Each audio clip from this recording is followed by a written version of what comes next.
Puji pekerjaan firman-Mu yang akan kami dengar pagi ini, memberikan sebuah inspirasi yang baru, pewahyuan bagi jalan kehidupan kami. Karena kami tahu Tuhan, firman-Mu memberikan kekuatan dan kuasa yang hebat di setiap langkah kehidupan kami. Mari Engkau memberkati ibadah ini Tuhan, berkati persekutuan kami, terutama saat kami dengar firman-Mu. Biarlah pesan Tuhan adalah pesan yang kami harus hidupi di dalamnya, yang memampukan kami untuk kami boleh berada senantiasa dalam kasih dan kemurahan Tuhan.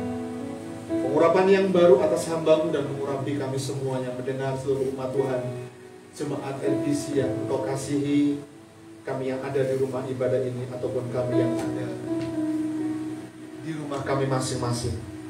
Kami datang dengan segenap keberadaan diri kami, memohon pengurapan yang sama. Terima kasih Tuhan Yesus, berkat Tuhan melimpah atas kehidupan kami. Kami mengucap syukur berdoa demi nama Tuhan. Kami berdoa bersyukur. Haleluya, amin. Puji nama Tuhan. Shalom Bapak Ibu yang dikasihi oleh Tuhan. Senang sekali bisa kembali bersama-sama beribadah pada pagi ini. Suasana pagi ini masih dalam tema yang kita akan pelajari bersama-sama, yaitu sebuah value yang harus mencirikan kehidupan kita sebagai orang percaya yang Tuhan kasihi dalam pelayanan di jemaat Rehoboth Blessed Community. Nah, Bapak Ibu Saudara yang dikasihi oleh Tuhan, mari kita siapkan hati kita, diri kita untuk kita terima berkat Tuhan. Mari sama-sama kita akhiri pembicaraan dengan sesama, karena waktunya kita mengizinkan Tuhan untuk kita berbicara kepada kita semua pagi ini. Bapak Ibu yang dikasihi Tuhan, value fokus ini harus mencirikan kehidupan kita sebagai orang percaya. Karena saat kita sebagai orang percaya, terutama dalam pelayanan di jemaat RBC, faithful, obedient, care, unity, dan serve itu menjadi sebuah nilai yang tidak boleh hilang dalam kehidupan kita. Dan kebenaran ini perlu kita hidupi bersama-sama. Sebelum kita masuk di dalam tema pokok di bulan ini adalah bulan Mei, kita sampai di value yang keempat, yaitu care. Bagian yang pertama. Bagian yang pertama, mengapa? Karena ada bagian care yang kedua di bulan-bulan yang akan datang. Dan Bapak Ibu, kita akan bersama-sama melihat lebih dahulu dari kebenaran yang terambil di dalam kitab Roma pasal 14 ayat 17. Sebab kerajaan Allah bukanlah soal makanan dan minuman, tetapi soal kebenaran dan sejahtera dan sukacita oleh Roh Kudus. Mengapa kita sebagai orang percaya, terutama dalam pelayanan kita di jemaat dan visi, perlu menghidupi value fokus yang adalah ciri value dari umat Tuhan yang ada di RBC. Karena fokus itu adalah nilai hidup jemaat yang memang perlu menjadi tekad dan komitmen kita bersama-sama. Dan ini adalah ciri khas kita bersama-sama, di mana ada pelayanan jemaat RBC harus mencirikan faithful itu setia, obedient itu taat, care itu peduli, unity itu kesatuan, dan serve itu melayani. Nah, mari kita akan sama-sama sejenak merefresh ulang dengan yel-yel kita. Fokus. Ya, lupa semua. Saya mengundang berdiri bersama-sama Bapak Ibu. Yuk kita akan ucapkan bersama-sama value ini supaya kita hafal, ya. Oke? Sudah semua ya? Saya akan memulai dengan kalimat fokus, nanti kemudian Bapak Ibu sambung, yes, saya mau, teriak dengan keras ya. Saya mau fokus, faithful setia, obedient taat, care peduli, unity kesatuan, serve melayani. Oke? Dan kemudian kita akan teriak sama-sama, yes, fokus, gitu ya. Oke, siap Bapak Ibu yang dikasih Tuhan ya? Oke? Fokus. Yes, saya mau fokus, faithful setia, obedient taat, care peduli, unity kesatuan, serve melayani. Yes, fokus. Saya akan mengulangi dengan sebuah pertanyaan Bapak Ibu sendiri supaya Kita hafal, nanti coba kita akan hilangkan slide ini ya. Fokus. Yes, saya mau, saya mau, saya mau fokus. Saya tulus setia, obedient taat, peduli, unity kesatuan, serta melayani. Yes, Fokus. Oke, kita hilangin aja. Fokus. Yes, saya mau, saya mau, Saya mau fokus. Faithful, setia. obedient taat, peduli, Unity kesatuan. Serve melayani. Ya, puji Tuhan. Tepuk tangan buat Tuhan kita. Silakan teman-teman yang dikasih Tuhan. Ya, selamat datang kepada Cynthia di tempat ini, karena pagi ini adalah suasananya liburan ya. Kita pengennya libur aja gitu ya Bu ya. Oke, Bapak Ibu yang dikasih Tuhan, pagi ini di kepedulian di care yang pertama, saya mengajak untuk kita sama-sama belajar tentang ini, saling menanggung beban. Ya, saling menanggung beban. Kalimat ini muncul, tema ini muncul dari sebuah pengalaman, dari sebuah pergumulan yang memang perlu kita hidupi bersama-sama. Karena semua kita masing-masing punya beban. Beban yang Tuhan izinkan kita harus tanggung. Beban yang memang Tuhan izinkan kita harus pergumulkan sedemikian rupa. Dan kita sebagai orang percaya yang punya kepedulian, yang care satu dengan yang lain, mari sama-sama kita belajar untuk saling menanggung beban. Mari kita akan baca lebih dahulu ayatnya dalam Roma pasal 15 ayat 1 sampai dengan 7. Dan kemudian kita akan bandingkan dalam Matius pasal 25 ayat yang ke-20. Demikian firman Tuhan. Kita yang kuat wajib menanggung kelemahan orang yang tidak kuat. Dan jangan kita mencari kesenangan kita sendiri. Setiap orang di antara kita harus mencari kesenangan sesama kita demi kebaikannya untuk membangunnya. Ayat yang ketiga.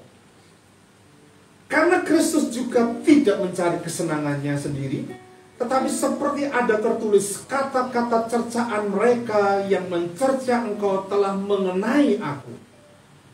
Sebab segala sesuatu yang ditulis dahulu telah ditulis untuk menjadi pelajaran bagi kita, supaya kita teguh berpegang pada pengharapan dan ketekunan dan penghiburan dari kitab suci. Semoga Allah yang adalah sumber ketekunan dan penghiburan mengaruniakan kerukunan kepada kamu sesuai dengan kehendak Kristus Yesus, sehingga dengan satu hati dan satu suara kamu memuliakan Allah dan Bapa Tuhan kita Yesus Kristus.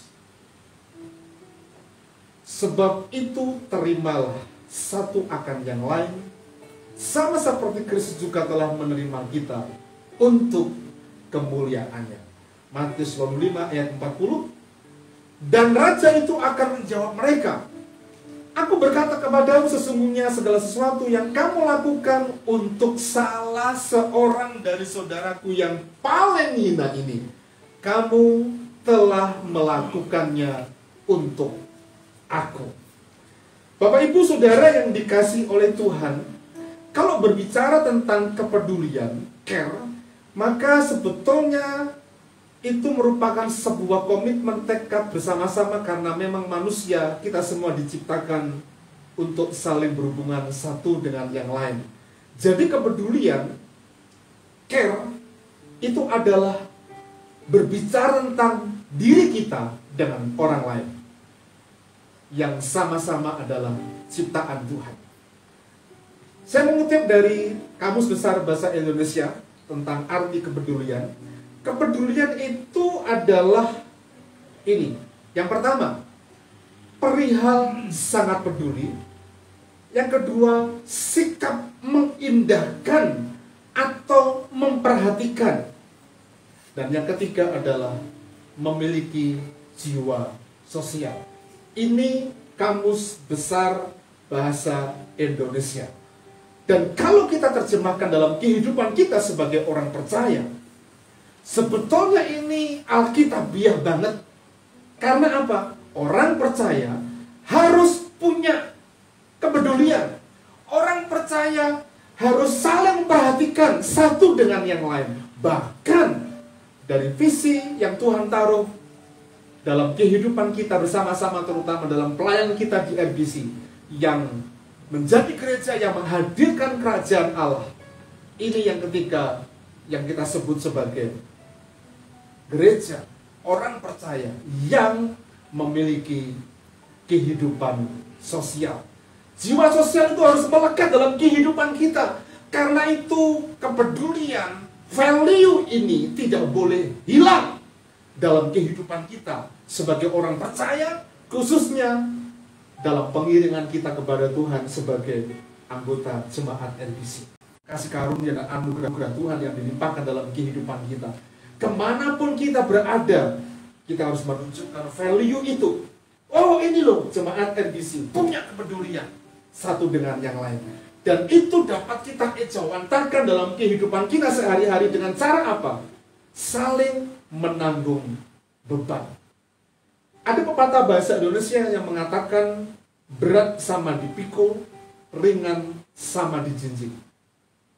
Ternyata ketika saya mencari tahu dari Wikicode, ya, ada di Google itu ada namanya Wikipedia, tapi Wikicode itu adalah satu pepatah atau kata-kata kunci yang memang kalau kita cari tahu di situ memiliki pengertian yang cukup dalam. Wikicode memberikan arti pepatah ini berat sama dipikul, ringan sama dijinjing. Yang pertama adalah seia sekata, sehidup semati, punya persahabatan yang erat, senang dan susah dialami bersama-sama, pekerjaan yang berat akan terasa ringan apabila dikerjakan bersama-sama. Dan bukankah ini kalau kita ejawantahkan dalam kehidupan kita sehari-hari, dalam keluarga, di tengah-tengah komunitas pekerjaan, di tengah-tengah komunitas bersama-sama di gereja kita, dalam kepengurusan bersama-sama, kalau kita sadar, memahami, mengerti bahwa panggilan kita adalah punya kepedulian, maka kita akan mengusahakan dalam komitmen bersama-sama untuk seia sekata, sehidup semati, punya persahabatan yang erat. Walaupun di sisi persahabatan itu selalu tetap ada batasannya. Karena nggak mungkin kita bisa membangun hubungan intens persahabatan antara kita orang percaya yang berjenis kelamin pria dan wanita. Padahal masih punya hubungan keluarga kita masing-masing. Tetap ada batasannya. Tetapi kasih Kristus akan menerangi di dalamnya, karena itu kita punya persahabatan yang erat dalam koridor hukum dan kasih Kristus. Senang dan susah dialami bersama-sama. Bukankah itu dalam rumah tangga yang kita hidupi dalam kehidupan kita? Awal-awal pernikahan kita mungkin kita mengalami susah senang.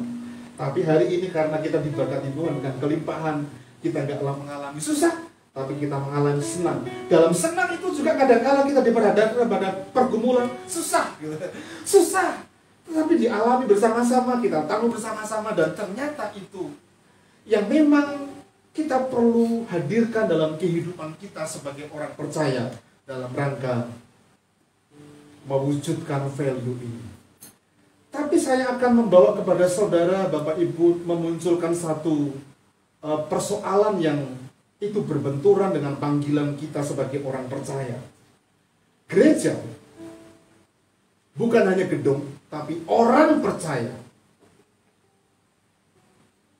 Gereja sebagai orang percaya yang hadir di tengah dunia itu memiliki tugas dan tanggung jawab untuk mengaktualisasikan iman, value, kepedulian kepada siapa? Orang percaya? Enggak, kepada dunia. Orang percaya, orang yang belum percaya, semua harus dapat merasakan bagaimana ketika kita mengaktualisasikan iman kita, mereka merasakan.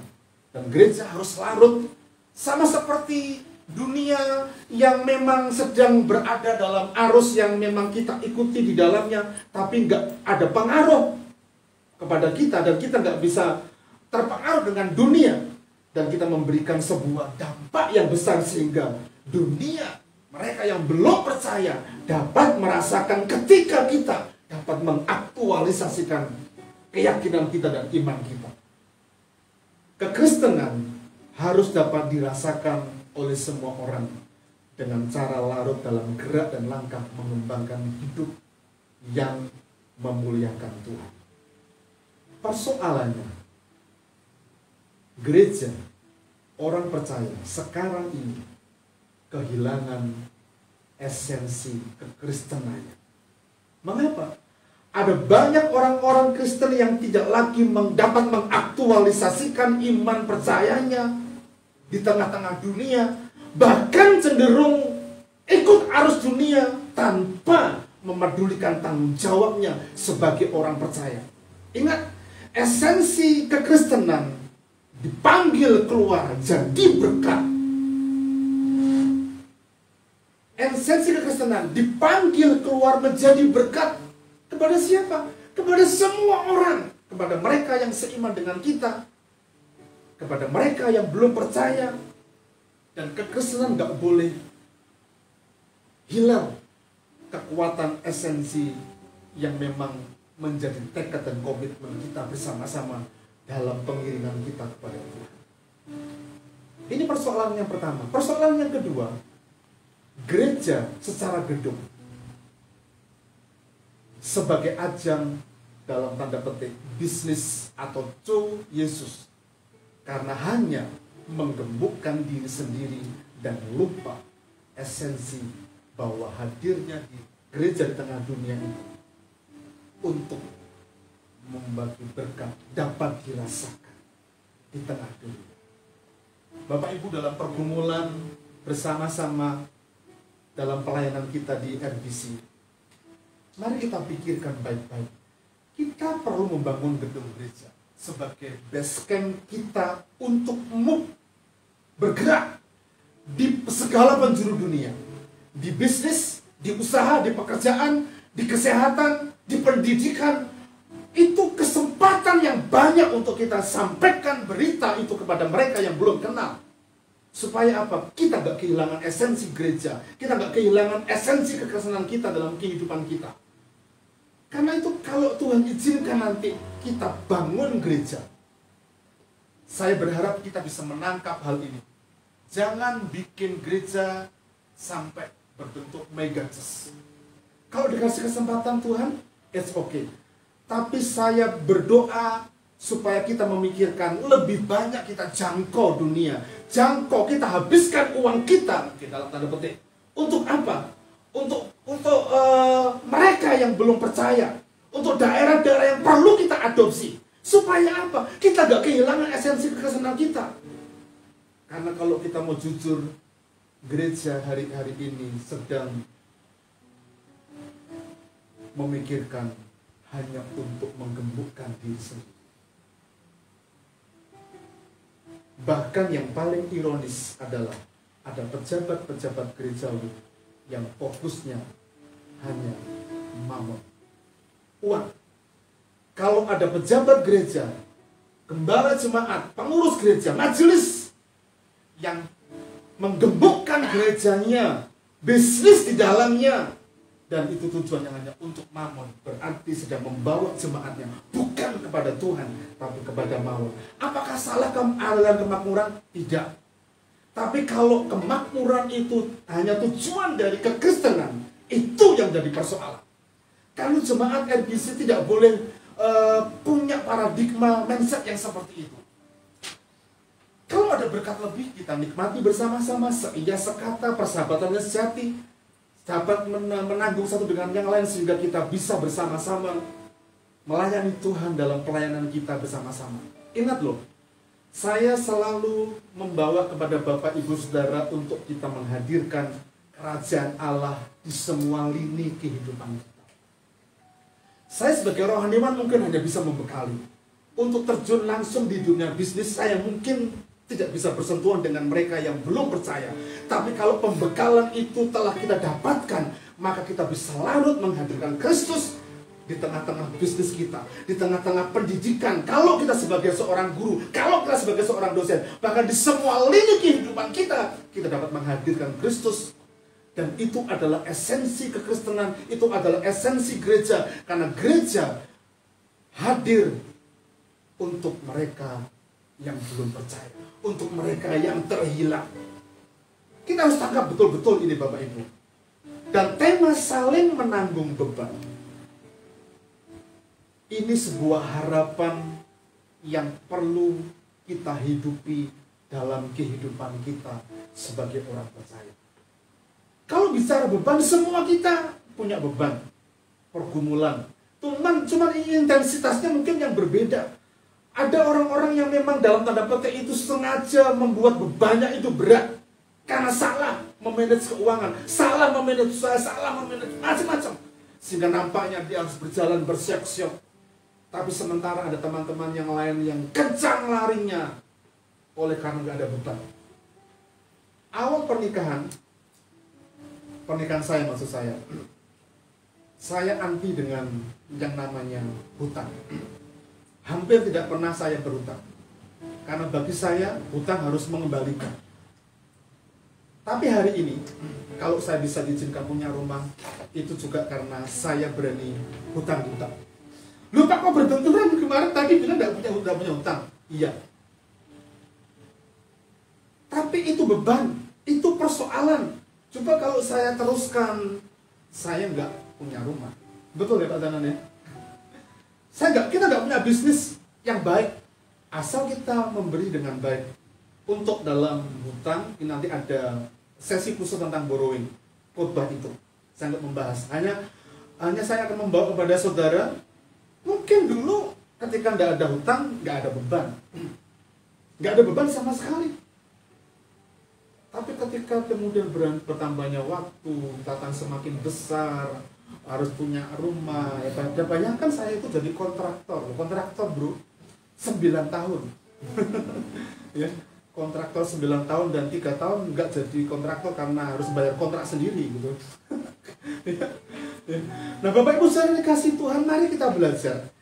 Dan pertanyaannya, bagaimana sih sebetulnya tindakan aktif kita sebagai orang percaya supaya kita sebagai orang percaya dapat mengaktualisasikan iman kita dalam saling menanggung beban. Yang pertama, tindakan aktif bukan pasif ya.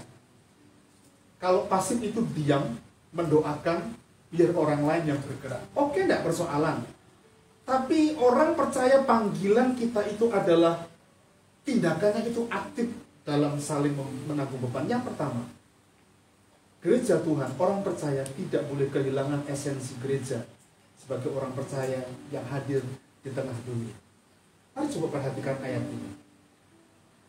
Ayat 1 sampai dengan ayat yang keempat. Kita yang kuat wajib menanggung kelemahan orang yang tidak kuat. Dan jangan kita mencari kesenangan kita sendiri. Setiap orang di antara kita harus mencari kesenangan sesamanya, sama kita, demi kebaikannya. Untuk membangunnya. Mencari kesenangan yang pertama demi kebaikannya untuk membangunnya. Wah, ini tidak mudah loh Bapak Ibu. Ini tidak mudah. Kita nggak boleh mencari kesenangan sendiri, tapi kesenangan lain dalam rangka tujuan untuk kebaikan dia, dan bukan kebaikan kita, dan untuk membangunnya. Membangun itu luas, bisa secara ekonomi, secara rohani, secara mental, dan semacam-macam. Ayat yang ketiga. Karena Kristus, ini teladannya, juga tidak mencari kesenangan sendiri. Dia turun dari surga, menanggalkan kesetaraan dengan Allah, menjadi manusia, bahkan menjadi hamba, mati di atas kayu salib. Dan dia tidak mencari kesenangan sendiri, tetapi seperti ada tertulis kata-kata cercaan mereka yang mengatakan salibkan dia, itu sebagai bentuk cercaan, mencerca engkau telah mengenai aku. Ayat 4. Sebab segala sesuatu yang ditulis dahulu telah ditulis untuk menjadi pelajaran bagi kita, supaya kita teguh berpegang pada pengharapan oleh ketekunan dan penghiburan dari kitab suci. Pertanyaannya, apakah yang dimaksud dengan esensi gereja? Tadi di awal saya menjelaskan esensi gereja atau esensi orang percaya itu adalah kita nggak kehilangan panggilan kita sebagai orang percaya. Karena esensi gereja yang kita adalah orang percaya itu merupakan nyawa, spirit. Tanpa itu, tanpa esensi gereja itu, maka gereja akan mati. Mungkin kita beribadah, mungkin ada gereja yang sebagai bentuk gedung di gereja di kota itu, tapi nggak punya esensi, nggak punya nyawa. Sampai seperti hari ini, bahkan zaman pasca modern, kalau Anda pergi ke luar negeri, saya belum pernah pergi ke luar negeri, tapi kata teman dan membaca buku.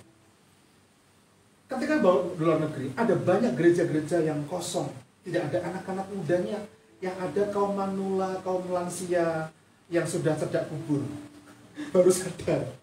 Itu gereja. Artinya apa? Padahal kekristenan ada di Indonesia, di Asia, dan semua itu dari sana loh Bapak Ibu. Dari sana. Kita nggak boleh seperti itu, nggak boleh kehilangan esensinya, itu adalah nyawa kita. Itu spirit yang nggak boleh putus dalam kehidupan kita. Esensi gereja itu adalah panggilan orang percaya yang perlu kita hidupi di tengah dunia sehingga dunia dapat merasakan dan mengalaminya. Kalau ayat 4 tadi mengatakan sebab segala sesuatu yang ditulis dahulu. Kitab suci itu ditulis dahulu oleh bapak-bapak gereja, oleh inspirasi dari kuasa Roh Kudus yang mengatakan kepada bapak-bapak gereja, rasul dan sebagainya, telah ditulis untuk menjadi pelajaran bagi kita, ditulis untuk menjadi pembelajaran bagi kita, supaya kita teguh berpegang pada pengharapan oleh ketekunan kepada penghiburan dari kitab suci yang adalah Kristus Yesus yang kita percaya. Dengan kata lain, mari kita cari tahu, kalau ada beberapa tulisan atau bahkan Alkitab seluruhnya itu adalah pembelajaran buat kita. Pertanyaannya, kalau kita bicara tentang esensi gereja, esensi kekristenan, esensi orang percaya adalah panggilan, menghidupi panggilan itu sebagai orang percaya, supaya orang di luar sana dapat merasakan bagaimana rasa mereka dapat merasakan kekristenan yang sama seperti kita rasakan. Dan salah satu gereja mula-mula, jemaat mula-mula, itu ditulis untuk menjadi pembelajaran bagi kita. Supaya apa? Supaya kita bertumbuh dalam ketekunan penghiburan, mengenal Kristus dalam kitab suci dan pengajarannya, dan kita menikmati anugerah Tuhan.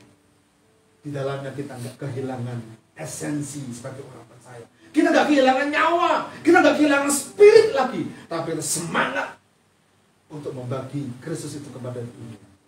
Contoh, ya, Kisah 2 ayat 41-47 dan Kisah 4 ayat 32 sampai dengan 37 itu adalah jemaat mula-mula.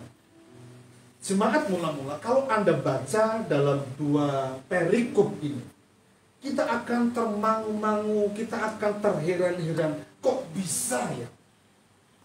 Dan ternyata, nanti kita akan baca beberapa ayat, saya akan masuk kepada poin di sini. Kalau kita perhatikan dengan baik-baik, ternyata kemudian bapak-bapak gereja itu merumuskan 3 hal. Yang pertama, panggilan gereja yang terjadi tugas gereja. Tadi tugas gereja itu koinonia, diakonia, dan marturia. Koinonia itu persekutuan.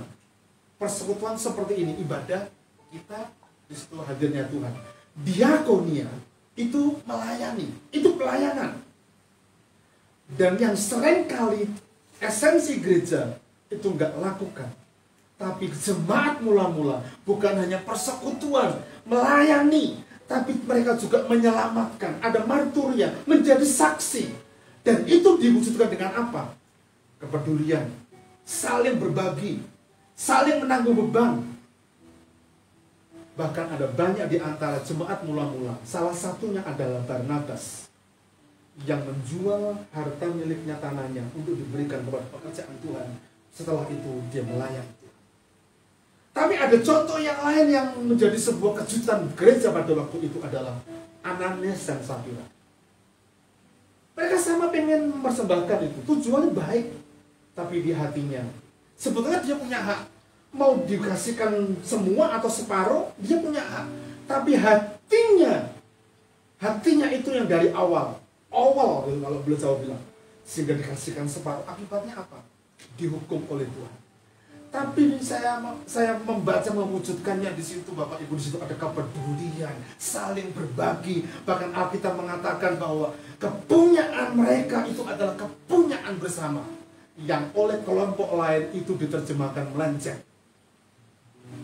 Kelompok yang lain, terutama aliran COG, Children of God, itu menerjemahkan berbeda. Kalau kepunyaan kita, kepunyaan bersama, berarti istri dan suami kita milik bersama dong. Itu mereka. Salah, bukan itu. Kepunyaan itu bicara tentang apa yang menjadi pemikiran kita secara visi bersama-sama. Kepunyaan kita mungkin saling berbagi dalam pengertian ketika kita melepaskan pemberian kita. Itu kepunyaan bersama-sama dalam pengertian mewujudkan kepedulian, saling menanggung beban tadi itu. Mari coba perhatikan 1-2 ayat saja. Kita nggak akan baca semua dalam 2 perikop ini. Yang pertama, ayat 44. Dan semua orang yang telah menjadi percaya bersatu, segala kepunyaan mereka, kepunyaan bersama. Dan selalu ada dari mereka yang apa? Menjual harta miliknya, lalu membagi-bagikannya kepada semua orang sesuai dengan keperluan masing-masing. Sesuai dengan keperluannya loh. Yang tidak perlu, yang tidak butuh, yang hanya keinginan, nggak dipenuhi. Ingat ya, kebutuhan dan keinginan selalu harus menjadi skala prioritas yang mana. Seringkali kalau kita sudah terima berkat, terima THR gitu ya, aduh, kita lupakan kebutuhan, kita buat keinginan mau ini. Besok pulang desa membelikan, kasih ampau pada banyak orang, supaya dilihat. Habis itu ngupload gigi jari kehabisan THR. Itu bukan skala prioritas, itu keinginan. Ayat 32 dari pasal 4. Adapun kumpulan orang yang telah percaya itu, mereka apa? Sehati, sejiwa. Tidak seorang pun yang berkata bahwa segala sesuatu dari kepunyaan mereka adalah milik sendiri, tetapi segala sesuatu adalah kepunyaan mereka bersama. Demikian juga dengan Yusuf, yang oleh rasul-rasul yang disebut oleh Barnabas, yang artinya adalah anak penghiburan, seorang Lewi dari Siprus. Ia menjual ladang miliknya, lalu membawa uangnya itu dan meletakkannya di depan kaki rasul-rasul. Kalau kita baca dan cermati dan telaah bersama-sama, gereja mula-mula, jemaat mula-mula tidak kehilangan esensi gereja. Mereka tidak berusaha untuk Yesus. Mereka nggak berusaha untuk membisniskan gereja. Bapak Ibu, jujur, ketika kita baru awal-awal mau bernaung dengan siapa, sempat salah satu dari kita mengingatkan, Pak, kenapa kok gabung di gereja bersinode ini? Sepertinya gereja sinode ini kok ada bisnis di dalamnya, dibisniskan. Saya mencoba untuk sebelum itu sudah mensurvei banyak sinode, dan memang yang paling mengerikan itu ada gereja-gereja, bukan sinode yang sekarang kita ikuti, ada banyak sinode-sinode yang lain juga, gereja-gereja yang dalam tanda petik itu hanya menggemukkan sendiri. Yesus tadi itu selalu feedbacknya kepada pemimpin rohani, selalu feedbacknya kepada gembala jemaat dan keluarganya, majelis, bahkan tanpa memedulikan gerak langkah hati Kristus yang berdetak jantungnya ketika ada orang-orang yang perlu kita bantu. Sehingga saya memutuskan, tidak semua. Enggak semua. Kalau leadernya saja punya hati melayani, saya yakin enggak ada sebesit pun Yesus dibisnikan di sinode ini. Maka saya katakan, tidak, tetap kita akan gabung. persoalan loh Bapak Ibu, itu pergumulan. Kalau kita nggak hati-hati dengan gereja sekarang ini, ada banyak hal-hal yang akan mengkoreksi kita apakah kita betul-betul punya hati dan dapat meneruskan panggilan Kristus sama seperti Allah menghendakinya, supaya kita dapat memampukan mereka dalam saling menanggungkan. Kita nggak boleh kehilangan nyawa, esensi kekristenan kita, esensi gereja kita. Dan ini perlu kita wujudkan, mengaktualisasikannya. Sama seperti gereja mula-mula. Saling menanggung beban mereka. Yang kedua, tindakan aktif loh. Bukan, sekali lagi bukan pasif. Tindakan aktif yang kedua. Mari kita belajar untuk memiliki orientasi hidup yang tidak berpusat pada apa yang menguntungkan diri sendiri, tetapi berpusat pada apa yang membawa kebaikan dan membangun orang lain. Mari kita baca ayatnya lebih dahulu. Ya. Ayat 1 dan 2 dari terjemahan baru, dan kemudian kita akan bandingkan dari terjemahan sederhana Indonesia. Kita yang kuat wajib menanggung kelemahan orang yang tidak kuat, dan jangan kita mencari kesenangan kita sendiri. Ini saja sudah bisa kita ketahui bahwa tidak boleh ada fokus hanya mengutamakan diri sendiri. Setiap orang di antara kita harus mencari kesenangan sesamanya demi kebaikan untuk membangunnya. Dalam terjemahan sederhana Indonesia, bagi kita yang dewasa dalam keyakinan tentang kebebasan kita yang bersatu dengan Kristus, kita harus sabar dan menolong anggota yang masih ragu-ragu tentang hal-hal yang seperti itu. Jadi, kita tidak hanya menyenangkan diri kita sendiri, melainkan usahakanlah, haruslah, supaya satu sama lain hidup saling menyenangkan, sehingga kita saling menolong dan saling menguatkan. Bapak, Ibu, Saudara yang dikasihi oleh Tuhan, dalam kebenaran di ayat ini kita perlu melihat konteksnya. Karena sampai sekarang, di tengah-tengah kehidupan Kristen kita, ada orang yang kuat, tapi ada orang yang lemah. Baik itu secara finansial, ataupun secara rohani, secara jasmani, ataupun secara rohani. Ada orang yang kuat, tapi juga ada orang yang lemah. Nah, mari kita cari tahu konteks dari ayat ini. Mengapa kok Paulus menyampaikan kepada jemaatnya di Roma? Karena ternyata ada dua hal ini. Secara rohani, dewasa itu dapat diterjemahkan kuat dan wajib, harus dikatakan tadi, sabar, menolong, menanggung yang tidak kuat, yang masih ragu-ragu dalam iman. Bahkan di situ ada orang-orang yang sulit, yang perlu kita tolong. Orang-orang sulit dikandani, sulit diajak bicara, sulit diajak diskusi. Gitu ya. Persoalan yang pertama dalam konteks ayat ini tentang makanan. Makanan, Bapak Ibu. Tentang makanan. Di situ ada burger ya. Siapa yang mau makan burger? Semua orang mau, kecuali yang tua-tua yang nggak update dengan zaman kekinian. Suka semua orang. Makanan. Ini persoalan di jemaat di Roma. Maka Paulus menasihati, kalau kamu yang kuat, rohani, jangan begitu dah. Mari kita baca ayatnya.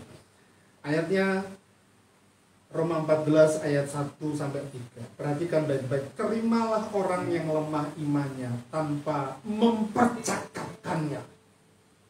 Mempercakapkan itu kalau bahasa Jawanya apa? Ngomong. Bahasa yang kasarnya mungkin orang Jawa loh, rasani begitu ya. Betul enggak? Tanpa mempercakapkannya loh. Kalau saya ngomong dengan Pak Danan atau Pak Kris, mempercakapkan Pak Danan, saya ngomong dengan Pak Kris gitu, berarti saya ngerasani Pak Danan. Entah itu yang baik atau yang jelek, itu mempercakapkan. Tapi terimalah orang yang lemah imannya. Kadang-kala ada orang-orang yang lemah imannya, itu kita percakapkan. Ya, yang seorang yakin bahwa ia boleh makan segala jenis makanan, tetapi yang lemah imannya hanya makan sayur-sayuran saja. Siapa yang makan, jangan menghina yang tidak makan. Dan siapa yang tidak makan, jangan menghakimi orang yang makan. Sebab Allah telah menerima orang itu. Dalam pengiringan kita, selalu ada orang-orang yang kita lihat. Dan hari Minggu besok itu bicara tentang khotbah di bukit, jangan menghakimi.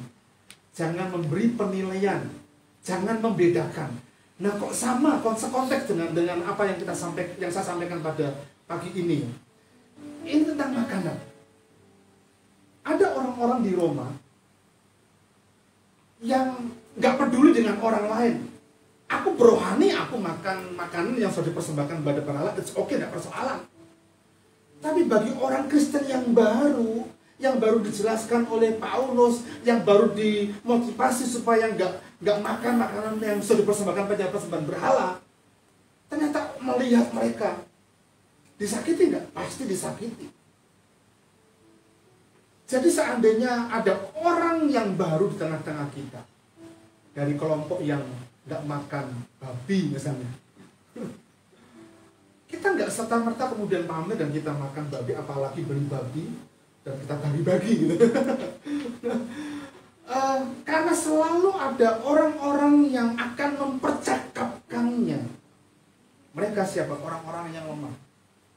Dan kita nggak boleh melakukan dalam bentuk makan apapun kalau itu dari batasan orang, terutama kepada orang seiman, tapi orang yang tidak seiman. Dan ini Paulus menasihati mereka makan semau mereka karena ya itu untuk kepentinganku sendiri kan. Tapi Paulus menasihati jangan melakukan itu, tapi bangun Pak. Jangan lakukan untuk apa? Supaya kamu dapat membangun mereka demi kebaikan mereka. Dan kalau bicara tentang makanan hari-hari ini kita perlu hati-hati. Nggak boleh makan sembrono, nggak boleh makan sembarangan. Karena begitu kita makan sembrono, kita akan menuai hasilnya di kemudian hari. Mari kita coba bandingkan dalam terjemahan firman Allah yang hidup ayat ini. Sambutlah dengan gembira. Terimalah dan sambutlah dengan gembira setiap orang yang ingin bergabung dengan saudara. Ingin jadi jemaat, ingin jadi simpatisan, sambut dengan apa? Gembira. Meskipun imannya lemah, jangan mencelanya atau mempercakapkannya, karena ia mempunyai paham yang berlain dengan saudara tentang apa yang benar dan apa yang salah. Misalnya, jangan berbantah-bantah dengan orang itu tentang hal makan daging yang telah disajikan kepada berhala. Mungkin menurut saudara hal itu tidak ada ruginya, tetapi iman orang lain yang lemah, mereka berpendapat bahwa hal itu salah. Mereka lebih senang makan sayur-sayur tanpa daging, sama seperti daripada makan daging semacam itu. Ini contoh Paulus adalah daging dan sayur. Ada yang lainnya, ada banyak. Kalau kita aplikasikan dalam kehidupan kita. Intinya, apa yang kita makan, jangan sampai menjadi batu sandungan bagi orang lain. Padahal tujuan kita makan sebetulnya untuk kekuatan kesehatan kita. Karena kalau kita makan dan jadi batu sandungan orang lain, berarti kita tidak bisa menanggung beban. Kita memfokuskan kepada diri sendiri dan tidak dalam rangka mewujudkan kasih supaya ditolong demi kebaikan. Mereka yang apa? Yang baru pertama bertumbuh dalam pengenalan kepada Kristus. Ini yang pertama. Yang kedua, terjadi jemaat di Roma. Bukan hanya makanan, tetapi tentang hari. Tentang hari. Ingat, kita yang kuat wajib menanggung yang lemah. Baca dulu ayatnya, ya, tentang hari. Makanan kita tangkap tentang hari sekarang. Yang seorang menganggap hari yang satu lebih penting daripada hari yang lain. Tetapi yang lain menganggap semua hari sama saja. Hendaklah setiap orang benar-benar yakin dalam hatinya sendiri. Siapa yang berpegang pada suatu hari yang tertentu, ia melakukannya untuk Tuhan. Bahkan ia harus melakukannya untuk Tuhan. sebab ia mengucap syukur kepada Allah. Dan siapa yang tidak makan, ia melakukannya untuk Tuhan. Dan ia juga mengucap syukur kepada Allah. Sebab tidak ada seorang pun di antara kita yang hidup untuk dirinya sendiri, dan tidak ada seorang pun yang mati untuk dirinya sendiri. Sebab jika kita hidup untuk Tuhan, dan jika kita mati untuk Tuhan. Jadi baik hidup atau mati, kita adalah milik Tuhan. Dalam pengertian menentukan hari, ada orang-orang yang berohani, it's okay, tanpa persoalan menentukan hari. Bahkan dalam menentukan banyak hal, bukan hanya hari kalau kita aktualisasikan dalam kehidupan kita. Misalnya kita mau bangun rumah gitu ya. Kita sebagai orang percaya, jangan percaya feng shui gitu ya. Begitu kan? Tapi ada loh yang feng shui itu secara ilmiah. Misalnya nih, oh nggak boleh bangun rumah tusuk sate gitu ya. Nah tusuk sate ini nabrak rumah kita ya. Itu alamiah nggak? Itu feng shui betul nggak? Betul, itu alamiah nggak? Betul. Misalnya, kalau pintu rumah kita di depan harus ada pintu rumah di belakang, atau tertutup supaya nggak kebobolan berkatnya gitu ya. Loh kalau itu bukan hanya kebobolan berkat kalau saya pada pendapat. Kalau udara masuk dari depan, udara masuk dari belakang, itu kan tambah sehat. Beda lagi kalau di belakangnya itu tumpukan sampah, kita perlu tutup. Betul enggak? Itu hal itu. Tapi ada banyak orang yang hari ini masih percaya dalam hal itu. Kalau saya seandainya diizinkan nanti menikahkan Tatang, yes, saya nggak akan pilih hari di jam ibadah. Nggak pilih di jam ibadah. Mengapa? Sebenarnya nggak akan ibadah. Dan saya akan membatasi keinginan Tuhan berkehendak dalam kehidupan kita. Saya yang berdosa. Itu hari. It's okay mau hari Sabtu, mau hari Jumat, tanggal berapa, tidak masalah. Ketika kita menentukan hari pernikahan itu yang paling simpel kan sebetulnya hari ulang tahun pasangan kita. Saya melamar istri saya bulan Februari. Ulang tahun saya April. Kalau nanti menikah bulan April taruh mepet, belum ada banyak persiapan gitu. Tunggu sama bulan Agustus saja dah. Supaya ada banyak persiapan yang kita bisa lakukan. Agustus karena ulang tahun istri. Saya menikah tanggal 24. Tanggal 25. Ulang tahun pernikahan tanggal 25. Saya menikah tanggal 25. Ulang tahun istri saya tanggal 24. Karena hari Minggunya waktu itu tanggal 25. Oke, tidak persoalan. Tapi Bapak Ibu yang dikasihi oleh Tuhan, kalau kita menentukan hari dalam banyak hal, mari kita berpegang firman Tuhan ini. Jangan sampai kalau memang kita yakin dengan hari itu dan orang lain tersandung dengan itu, nggak boleh. Tetap ikuti supaya apa? Demi membangunnya, demi kebaikan bersama. Cara yang simpel saja, ya. Karena apa? Ayatnya tadi, Kristus itu tidak mencari kesenangan sendiri.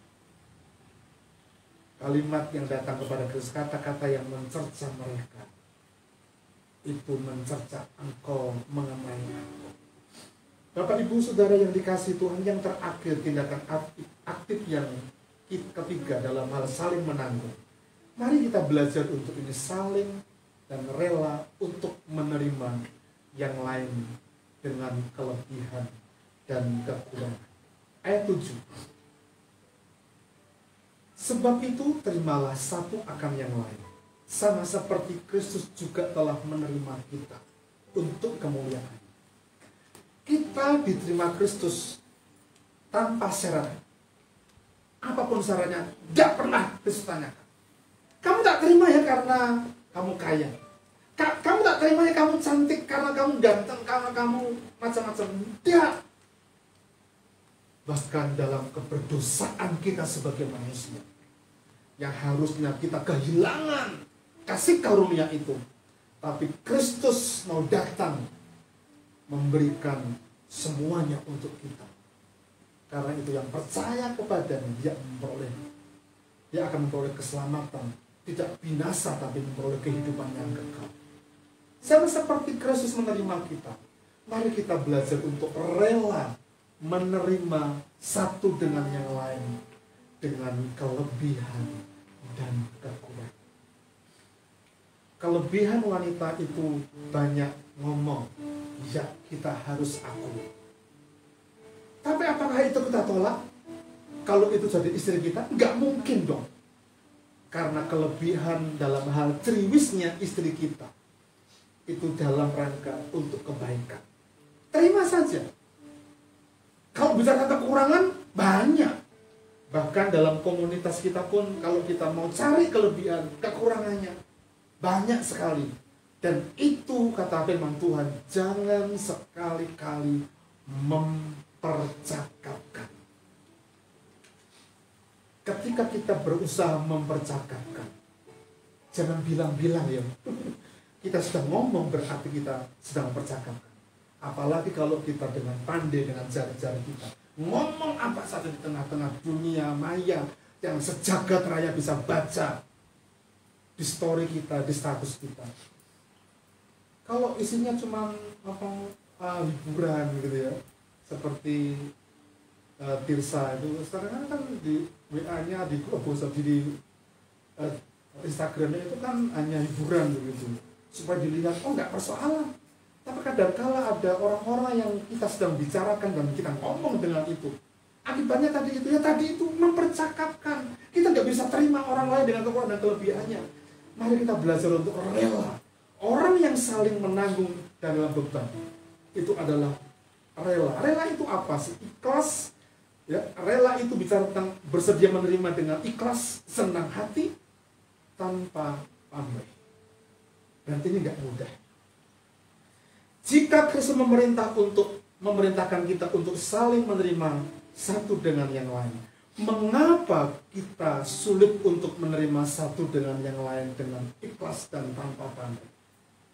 Sebetulnya persoalannya itu bukan pada orang lain. Persoalannya ada pada diri kita. Kalau orang itu berpendapat, karena kita sampai hari ini mungkin bisa belum menerima satu dengan yang lain, dan kita berpendapat, yang salah mungkin bukan orang lain tapi diri kita, dan kita bisa berusaha mengkoreksi diri kita. Kita nggak akan ada pertengkaran, kita nggak akan ada perselisihan. Karena apa? Kita akan punya perspektif yang sama, memperbaiki diri, mengkoreksi diri, mengevaluasi diri. Karena seringkali firman Tuhan mengatakan selumbar balok di mata saudara kita tahu, dan balok di depan mata kita nggak tahu, selumbar di sana kita tahu. Bahkan saya mencoba mengingat, pernah sepupu saya atau ponakan saya itu ngomong begini, ditulis di rumahnya, panjangkan rambutmu, tutupi jitokmu. Maksudnya apa gitu? Panjangkan rambut, tutupi jitok. Kalau kita nggak pernah lihat jitok kita tanpa kaca ya, kalau kita habis potong di barbershop begitu ada kaca, kita bisa lihat nggak, bisa cocok nggak, cocok gitu. Karena kita nggak bisa lihat jitok. Itu ada manfaat artinya loh Bapak Ibu. Kita nggak bisa melihat, satu orang pun nggak bisa melihat, menerjemahkan kelemahan kita. Karena itu seringkali kita mempercakapkan dan kita nggak berhasil di dalam hal apa? Menerima satu dengan yang segala kekurangan. Tapi hari ini mari kita belajar untuk saling menanggung beban dan tanpa mempercakapkannya. Sebagai bentuk tindakan aktifnya adalah rela, ikhlas tanpa pamrih apapun. Berkat Tuhan bagi orang yang hidup saling menanggung beban. Ini terakhir sebagai kesimpulannya. Mereka akan mengalami ayat 5 dan 6 ini. Semoga Allah yang adalah sumber ketekunan dan penghiburan mengaruniakan kerukunan kepada kamu sesuai dengan kehendak Kristus, sehingga dengan satu hati dan satu suara kamu memuliakan Allah dan Bapa Tuhan kita Yesus Kristus. Apa berkatnya? Kerukunan. Kalau kita rukun, Mazmur 133 ayat 1-3, berkat Allah itu akan dicurahkan kepada mereka yang hidup rukun. Rehoboth, tanah lapang, tanpa pertengkaran. Itu komitmen bersama-sama. Apakah ada gesekan? Ada. Tapi mari kita pandang sebagai perspektif yang memuliakan Allah dalam rangka membangun orang lain demi kebaikan bersama-sama. Sehingga wujud kerukunan itu akan dapat kita dapatkan. Dan Tuhan itu gak segan-segan untuk berikan, curahkan berkat bagi orang-orang yang rukun di komunitas kita, di pernikahan kita. Anak-anak muda boleh gak bertengkar dalam pernikahan? Tidak persoalan, tidak masalah. Tapi jangan sampai pertengkaran itu akan memunculkan sebuah hal kita gak menikmati damai sejahtera, kita gak menikmati berkat Tuhan. Usahakan itu dalam kerelaan kita, supaya kita diberkati oleh Tuhan dengan kerukunan dan berkat Allah itu nyata dalam kehidupan kita. Amin.